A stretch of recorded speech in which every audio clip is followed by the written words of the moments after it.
6 hours on a small northwest-bound bus had us skirting mountains, through heavy forest, across plains, past massive orchards, farms, and plantations, and into Stung Treng for an overnight layover at the Savat guest house. We were surprised by the number of tourists there, evidently to partake in river-based activities. 24 hours was enough for us to have dinner, watch a beautiful sunset, and get a good night's sleep. Even though John already had some ugly bus sleep. Another day, another bus. And another crazy driver.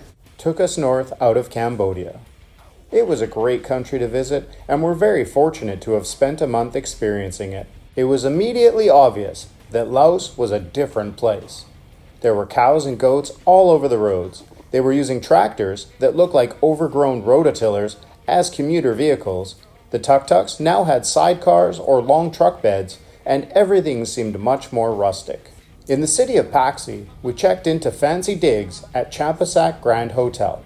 The city was an odd juxtaposition of urban, with name-brand electronic stores, new coffee shops, and large grocery stores, right next door to rural-looking ramshackle homes. With yards full of goats and pigs. Plus, the security guard-laden huge French-Italian hybrid palace of a coffee magnate was shoved right into the middle of all of it. Dinner at Dao Lin restaurant was polarizing. Heike did not care for the meal.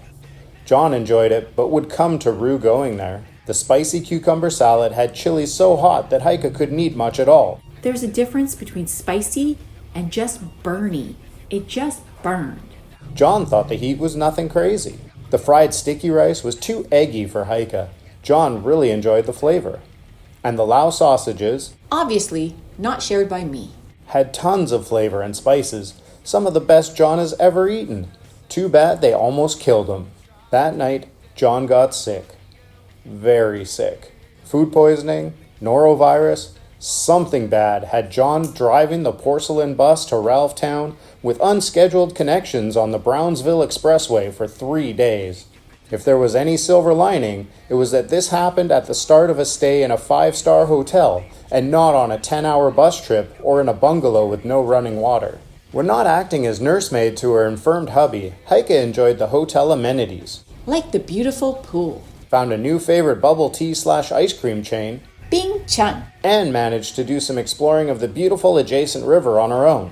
But because of the illness, we never properly experienced Pakse together.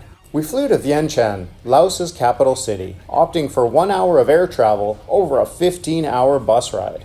That's just good travel math.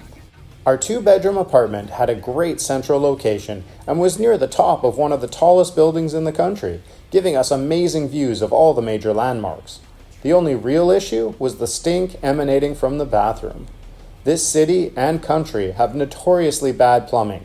Many bathrooms smell of sewage, and ours, unfortunately, was no exception. Despite the odor, John woke up for the first time since getting sick, aka the sausage incident, with no headache, no stomach ache, and no gut ache. It was a Christmas miracle. So we went on a self-curated walking tour of the sites. Wat That Luang Thai Monastery and Temple, Pha That Luang Vientiane, the golden symbol of Laos. Originally it was all real gold, but that was looted when Vientiane was sacked by the Burmese and Siamese. The people, not dogs or cats. Now it's all just paint, except for the tip of the central stupa. The statue of King Sethatha,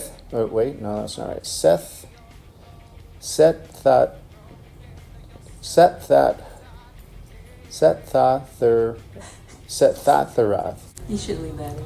It's fun. The statue of King Sethatharath, who made Vientiane the capital and built Pha That and the surrounding temples. Pakse, Victory Monument, is similar to the Arc de Triomphe in Paris, which is ironic as it was built as a symbol of breaking free from French rule in the 1950s. It was just a big manger merde to France. That damn stupa, A funny name in English. is also known as Black Stupa. The rare unrestored monument houses the spirit of the city. Locals believe Naga, a 7-headed water serpent, lived here to protect the stupa, which was once also covered in pure gold. You let your guard down there, Naga. And the King Anuvong statue. Lao nationalist movements have painted Anuvong as a hero that helped unite Lao into a single kingdom separate from Thailand. But his rebellion against Siam resulted in the destruction of Vientiane and created the region's splintered leadership that allowed the French to take power of Indochina in the 1800s. We did some Christmas dinner shopping, alongside old white guys and their younger Lao wives, while the store's staff performed the daily Thank You Customers dance. To celebrate the holiday, we cooked dinner, connected with our families, and watched classic Christmas programming.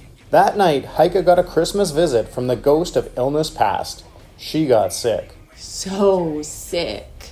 And the symptoms were suspiciously similar to John's from several days before.